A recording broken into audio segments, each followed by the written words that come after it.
hold it. Member for Vancouver Mount Pleasant.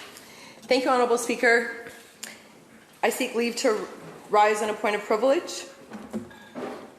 Is leave granted? Aye. Please proceed.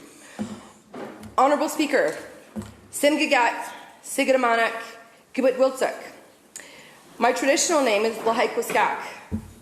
Last week, February 18th, 2023, was the 7th anniversary of me taking my seat in this House as the member for Vancouver Mount Pleasant. Today, I'm making an announcement.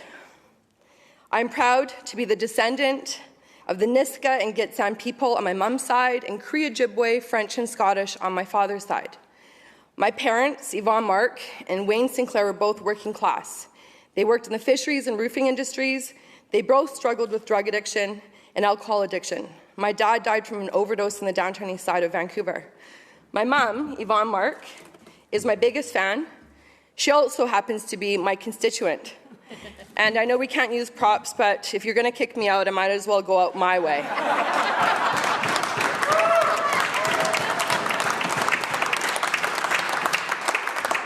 That's my mom and my girls. My mom was homeless and struggled in the downtown east side for many years. She sobered up on my 30th birthday. She is my inspiration. She is here in the gallery with us today.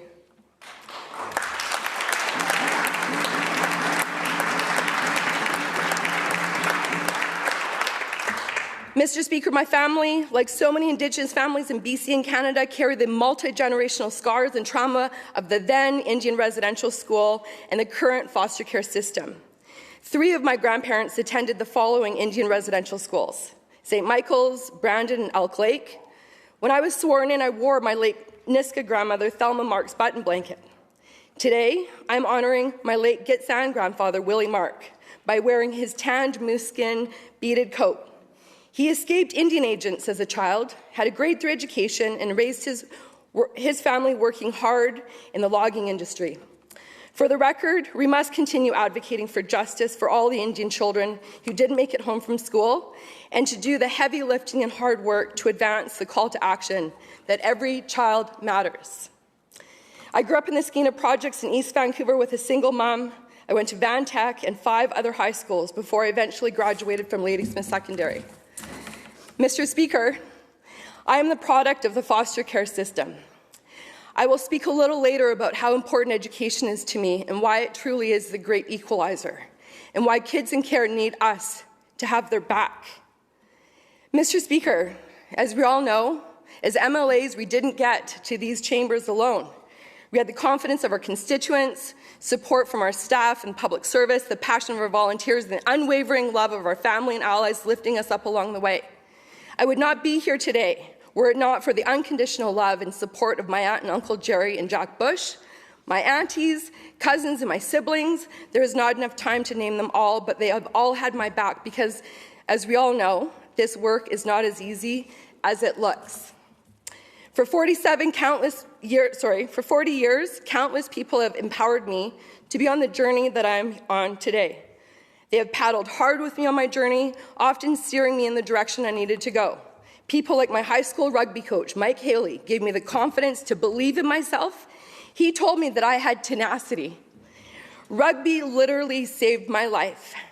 Sport is truly a great equalizer.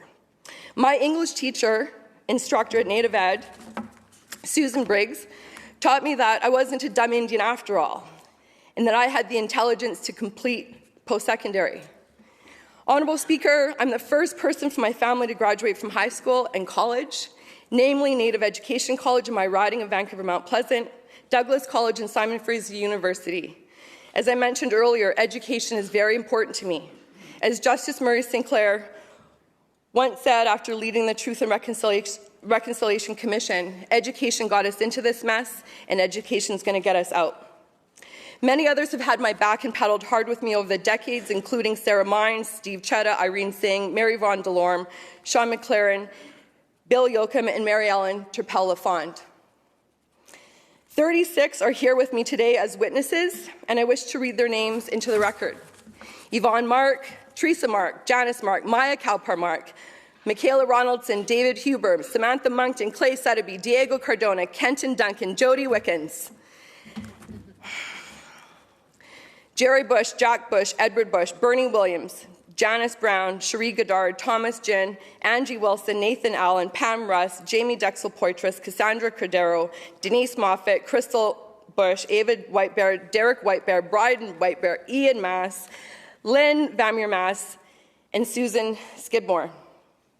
I want to especially acknowledge my 3 campaign managers, Kate Vamier Mass, who's also in the chambers today, Nathan Allen, and Diego Cardona, Mabel Elmore, and Premier David Eby for being at my nomination in 2015, and to my dear MLA sister, Jody Wickens, who was elected to this House in a by-election on February 2nd, 2016, which was Groundhog Day. All these people and so many more have had my back every step of the way unequivocally. They've also believed in my potential, even if sometimes I didn't.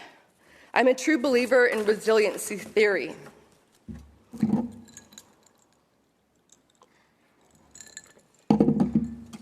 My daughters, Maya and Michaela, are the center of my life. They are the sunshine in my life. They are the light from my darkness. I am determined to show them that people can rise above the challenges of their existence, learn from and overcome the traumas they have experienced.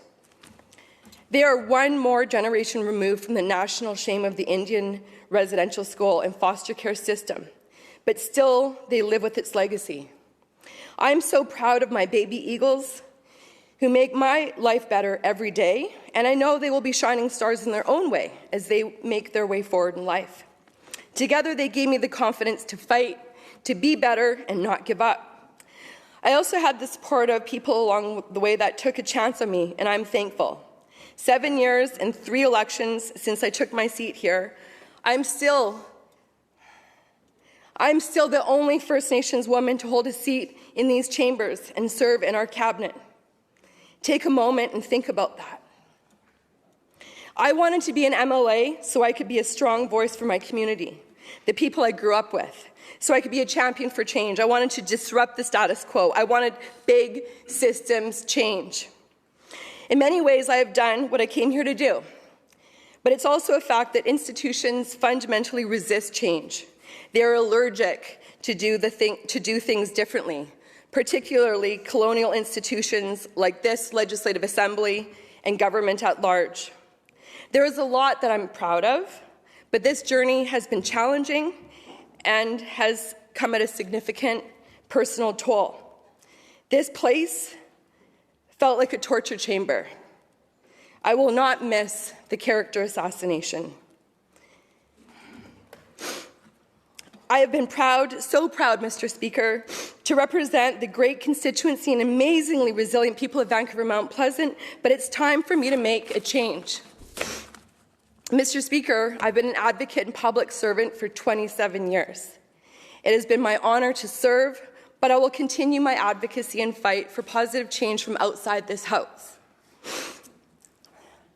I will continue using my big mouth to speak up for the voiceless and those who don't vote, namely children, missing, murdered Indigenous women and girls, and Mother Earth. Members of this House have heard me say that we need to paddle together, but the fact is the political environment is cutthroat and dysfunctional. Disrupting the status quo is about using your power for good to adjust policies that stand in the way of people living their best and healthiest lives. Future generations need us to have the guts to have their backs and fight for their rights. Honourable Speaker, this place can't be all about votes, polling, and posturing. People need to know that their lives matter, their communities matter, their justice matters. People have no recourse but to sleep on the streets. That's unacceptable and inhumane. And while our government has done so much work to address these systemic issues, there's so much more work to do. It is not partisan to be a human rights activist. Honourable Speaker, this institution needs to be less partisan. We need to have the guts and courage to do the right and hard things in these chambers. Mr. Speaker, not only am I the first First Nations woman to have a seat in this House, I've also had the honour to serve as a cabinet minister, thanks to former Premier John Horgan. My eagle feathers have reached the highest level of political office in this province, thanks to John Horgan. And along the way, with a lot of hard work, grit, determination, advocacy, empowerment, my eagle feathers touched the following initiatives, leaving many positive legacies throughout the province. Article 50, creating the first Indigenous law school in the world.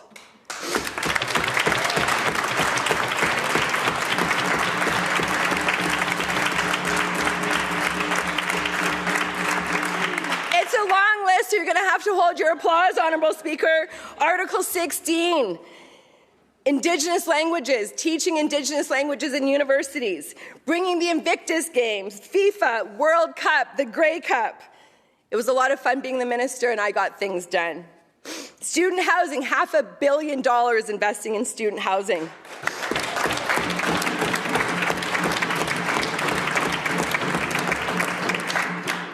We invested in the Indigenous Youth Centre in my riding. I volunteered for that organization so that young people had a positive place to go. It took 20 years, but our NDP government did it, and I'm so proud of that, Honourable Speaker.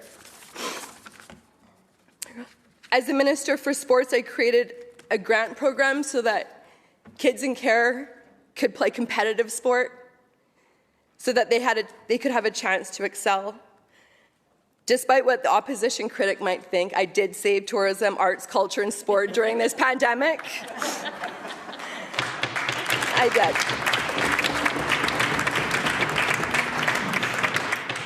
did. We created the Fairs, Festivals, and Events grants.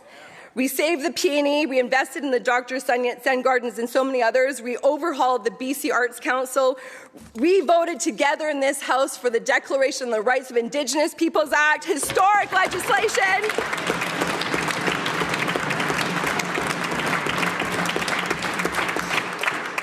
We eliminated fees for adult basic education because it was the right thing to do the first month on the job when we formed government, an NDP government. That was a very proud day. We created access grants for students. After 16 years when there wasn't grants, we overhauled access to higher education. As I said, it's very important to Honourable Speaker. We eliminated interest on student loans. We created a sexual violence campaign. In my riding, the Chinese-Canadian Museum, the first of its kind in Canada. And the best thing that I ever did as a politician was create the provincial tuition waiver program so that young kids in care could have a chance. Young kids like me could have a chance, Honourable Speaker. Mr. Speaker, it's our responsibility as elected officials and as government to do the hard things, to do the hard work, the difficult work, the work that people don't usually see or hear about. Grand Chief Stuart Phillips said reconciliation isn't for wimps. Ellen Woodsworth reminded me that we must lift as we climb. There's also a saying about not forgetting about the people on your way up. Honourable Speaker, one of the proudest days of my life was taking a seat in these chambers on behalf of all the underdogs, the vulnerable, and the silenced. I have no regrets. I have made mistakes, but I can't turn back time. What I can do is what I was born to do, which is speak truth to power.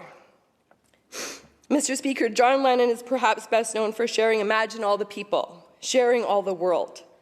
But the words that speak most directly to me are power to the people. It's the people. It's the power of the people that sent us to this place, and it's their power that we harness to make change on their behalf. Let's never forget that.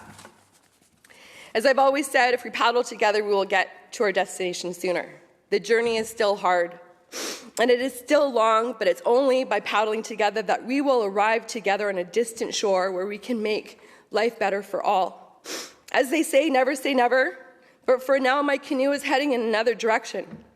I will continue believing in the journey and using my superpowers and big energy. As a woman who recently was diagnosed with attention deficit hyperactivity